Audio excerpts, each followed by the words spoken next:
Hi everyone, welcome back to another video. Today I'm going to be talking about some of the things to do and not do when first traveling to the Netherlands. Learn a little bit of Dutch, even if it's just a small bit. You've probably heard that the Dutch are really good at speaking English, and in my experience, I actually think that they're the best non-native English speakers that I've encountered on my travels and time living abroad. But you know, it depends on where you are in the Netherlands. Being in the Randstad area, you're most likely going to be speaking English, but if you go to the countryside or outside this area, you know, some people might not want to speak English or might not feel comfortable doing it. So knowing a few words, even if it's just thank you and eet smakelijk, which is like bon appetit in French, knowing these words can be very polite and it could get you a long way. Let's talk about tulip fields. So I have a few tips for you on this. Tulip season is fairly short. I believe it's about 4 to 6 weeks. I think it starts at the end of March and it goes until mid-May, I believe. My next tip is obviously if you want to avoid the crowds, it's nice seeing, you know, some of these flowers in bloom at the beginning of the season, especially if you're going to the infamous spring garden Keukenhof. I actually visited Keukenhof at the end of March and there's barely any crowds. I also recommend going on a weekday. Fridays on the weekends tend to be very busy, but if you go anytime from Monday to Thursday, if you go early in the morning or you go after peak time, you should be good to go and get all your beautiful shots and videos. Please don't walk into the tulip fields. This is such a sad sight for me to see because not only I think you're kind of messing with these farmers' livelihoods. About 3 seasons ago, I witnessed it for myself. There was a few tourists that came in with their drones. They wanted to get a great shot. They walked into the tulip fields and they were stepping on them and a whole bunch of people just started yelling at them. I received an email for one of my readers asking me what are my recommendations for drinks in the Netherlands because they're not a fan of Heineken.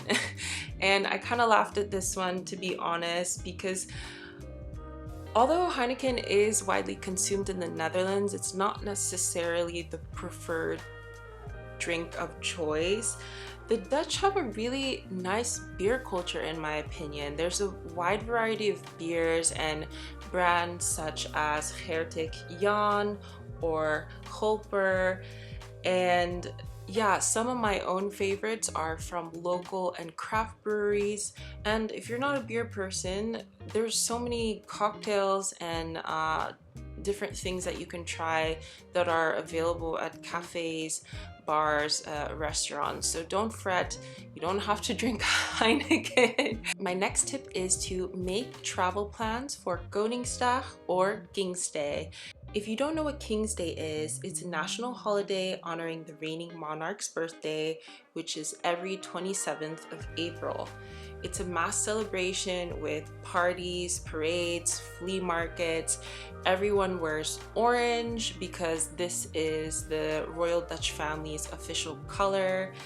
And it's such a great and amazing experience. I always tell anyone, you have to experience King's Day at least once in your life. So if you can, try to plan your travel around the end of April. My next tip is whether you're taking a tram, a metro, a bus, a train, don't forget to check in and out with your public transportation card. It can be really easy to forget this. I did this a lot my first time visiting the Netherlands, and I think I ended up paying more for my travels. I was in Amsterdam and I ended up like a couple cities away because I just had no clue, but it can be easy to forget this when you're just trying to get to your destination. So don't forget to check in and don't forget to check out. Next, don't be loud on the silent section of the train. And I bring this up because it is easy to miss, but on the train there are a few sections that are designated to be quiet and not talk. And I've encountered and I've seen a few people get told off for this, whether they were whispering or their phone rang even, or they were talking to a friend. And yeah, that area is just supposed to be quiet and serene, no talking, no whispering, and it's easy to miss. And if you find yourself accidentally in one of these carriages, just take your stuff and move to another one. My next tip is a fairly easy one, but it's don't walk into the bike lane. And if you're new here, it can be really easy to mistake the bike lane for the footpath, but you can easily distinguish this by the color. So bike lanes are primarily red asphalt. Sometimes they're black or they're brick, but you'll easily be able to tell which one is the bike lane.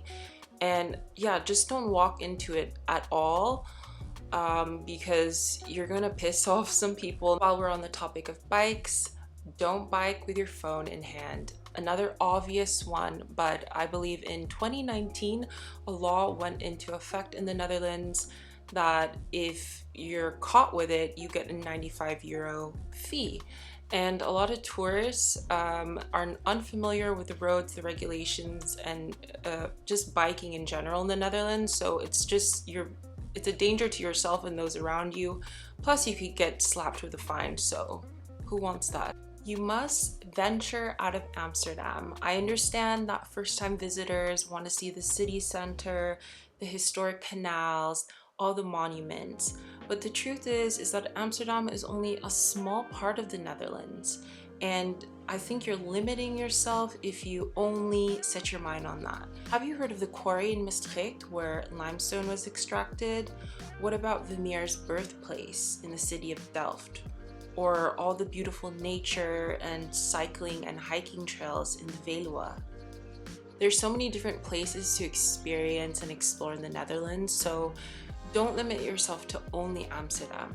There are a few more obvious tips that were not mentioned in this video, as they're typically covered when researching travel to the Netherlands. And some of those might include not cycling on the sidewalk, or the intention of a coffee shop is not primarily to sell coffee, so those sort of things. But if you have any more tips to recommend to first-time travelers to the Netherlands, feel free to share them in the comments below. Thanks again for watching, guys, and I hope to see you in the next one. Bye!